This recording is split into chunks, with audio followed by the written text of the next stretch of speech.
Yo no sé de poesía ni de filosofía, solo sé que tu vida yo la quiero en la mía.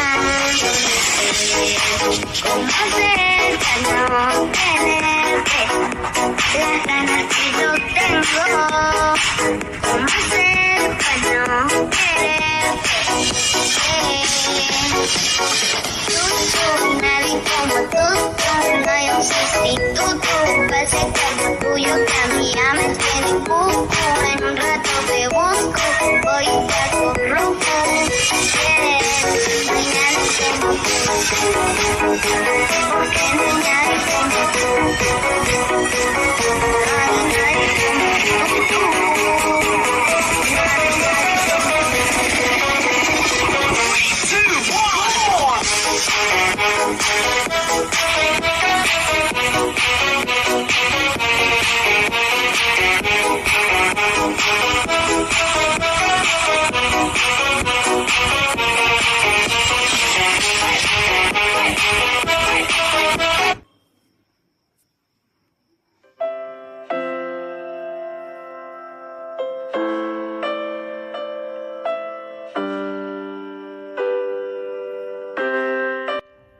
वांझी, वांझी। लान चीचा की आवाज सुनकर वांझी लान चीचा की तरफ देखता है और फिर वह बिस्तर पर उठकर बैठ जाता है। लान चीचा वांझी की उठकर बैठने में मदद करते हैं। ब्रदर, वांझी कहता है, वांझी, तुम्हें कैसा महसूस हो रहा है? क्या मैं डॉक्टर को बुला लाऊं? लान चीचा पूछते हैं। मैं ठीक हूं ब्रदर, पर आप यहाँ कैसे?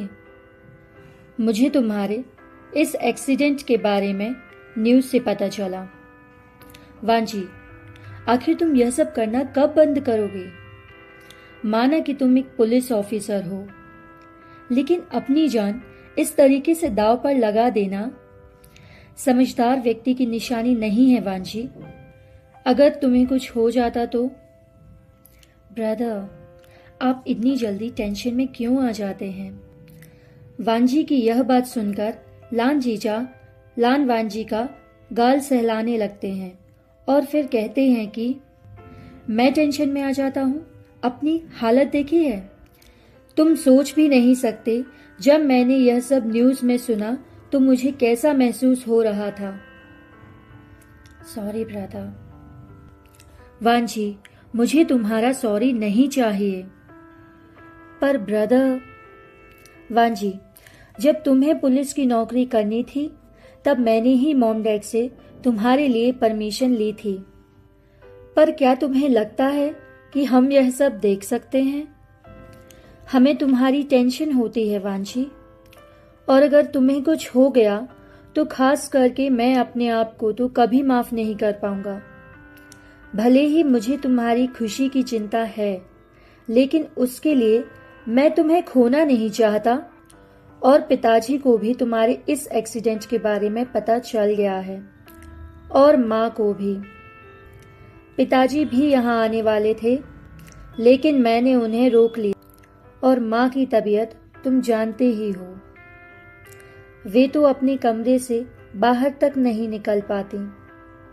वांझी, तुम्हारे इस एक्सीडेंट से माँ बहुत ज़्यादा घबरा गई हैं। अच्छा होगा कि तुम एक बार उनसे फ़ोन पर बात कर लो। और उन्होंने मुझे सख्त हिदायत दी है कि मैं तुमसे कह दूं कि अच्छा होगा अगर तुम अपनी शादी के लिए एक पार्टनर ढूंढ लो। माँ बहुत ज़्यादा टेंशन में है वांझी। मैंने उन्हें बहुत रोकने की कोशिश की, लेकिन इस बार वे किसी की भी बात सुनेंगी नहीं। तुम जानते हो माँ कैसी हैं। उन्होंने मुझसे कहा है कि मैं तुमसे यह कह दूं कि वे तुम्हारे बच्चों का चेहरा मरने से पहले देखना चाहती हैं। इसलिए अच्छा होगा कि तुम अपनी वाइफ खुद ढूंढ लो, नहीं तो माँ तो तुम्हारे लिए वाइफ ढूंढ ही रही हैं। ब्रदर, ये आप क्या कह रहे हैं? मेरा छोटा सा एक्सीडेंट हुआ नहीं कि आप लोग शादी की बात करने लगे। छोटा सा एक्सीडेंट? वांजी, यह तुम्हें छोटा सा एक्सीडेंट लग रहा है? और बाकी शादी की बात है तो तुम 24 साल के हो गए हो वांजी।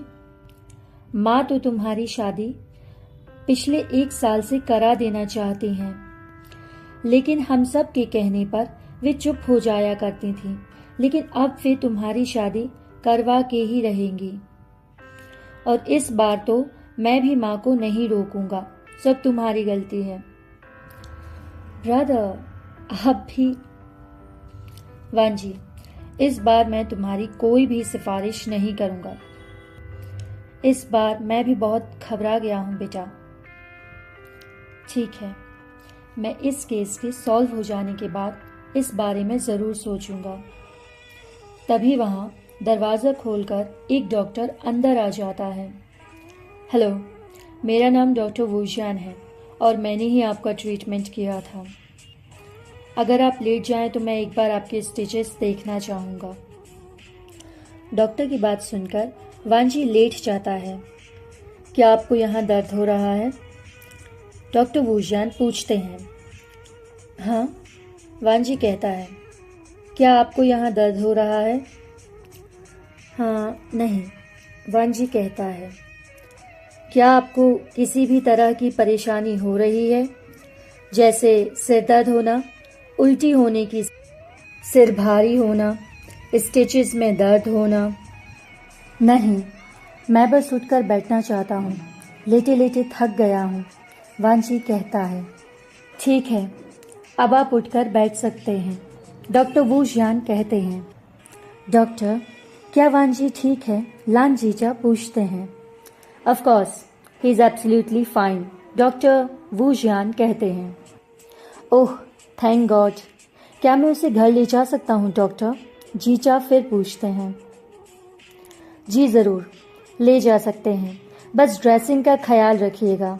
15-20 दिन में स्टिचेस भी घुल जाएंगे।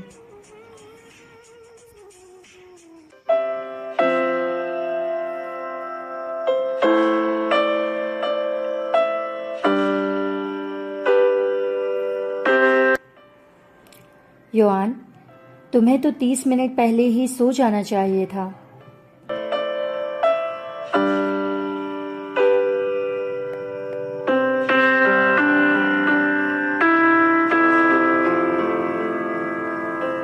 बेटा, तुम अभी तक क्यों जाग रहे हो? योआन, तुम मुझसे अभी भी नाराज हो?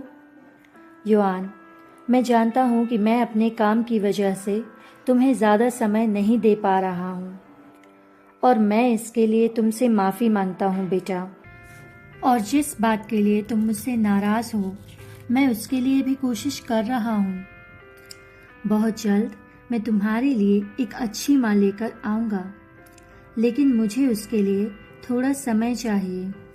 योआन, पापा तुमसे बहुत प्यार करते हैं बेटा, और मैं जो भी कर रहा हूँ वह सब तुम्हारे लिए ही तो कर रहा हूँ ना। योआन, लेकिन योआन तब तक सो चुका होता है, और इसीलिए वो जियानो से वहाँ अच्छे से सुलाकर चला जाता है।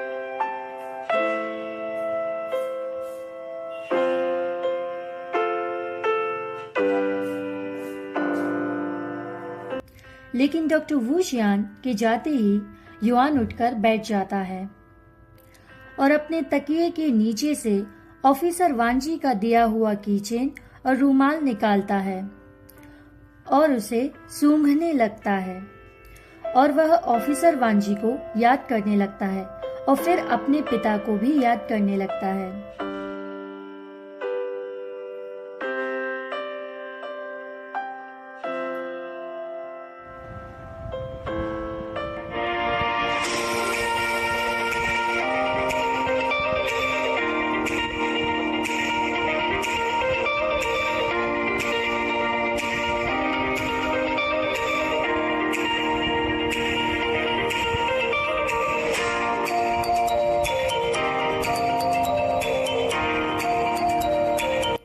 योआन, उठने का टाइम हो गया बेटा। योआन, योआन। डॉक्टर वूजियान के बार बार आवाज लगाने के बाद भी युआन नहीं उठता तो डॉक्टर वू जियान को चिंता होने लगती है। वे युआन का टेम्परेचर चेक करते हैं। टेम्परेचर तो नॉर्मल 36 डिग्री ही है, डॉक्टर वू जियान सोचते हैं। फिर वे युआन का मील टाइम चेक करते हैं, वह भी नॉर्मल है। शायद युआन थक गया हो, वे सोचने लगते हैं। यही सोचते सोचते वे युआन का हाथ ओढ़े हुए चादर के अंदर करते हैं, लेकिन उन्हें वहां एक रूमाल दिखाई देता है। वे उसे टच करने की कोशिश करते हैं, लेकिन तभी युआन करवट ले लेता है। लेकिन वे युआन के हाथ से वह रूमाल निकाल ही लेते हैं और उसे देखने लगते हैं, और फिर वे उसे वॉश होने वाले कपड़ों के बास्केट में डाल देते हैं। मेड उसे वॉश कर देती है और बाहर सुखाने के लिए जा रही होती है, लेकिन तभी युआन पीछे से आकर चिल्लाने लगता है। क्या हुआ यंग मास्टर? मेड पूछती है। तभी वहां डॉक्टर वू जियान भी आ जाते हैं। क्या हुआ? वह पूछते हैं। युआन रुमाल की तरफ इशारा करता है तो डॉक्टर वू जियान उसे उठाकर युआन को देते हैं, लेकिन युआन उसे सूंघने के बाद जमीन पर फेंक देता है और वहां से गुस्से से भागकर चला जाता है।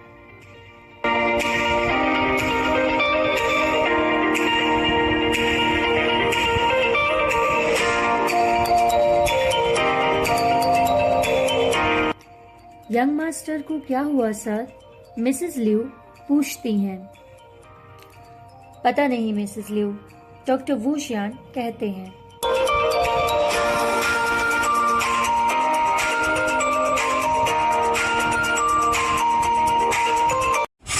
Yo no sé de poesía ni de filosofía, solo sé que tu vida yo la quiero en la mía.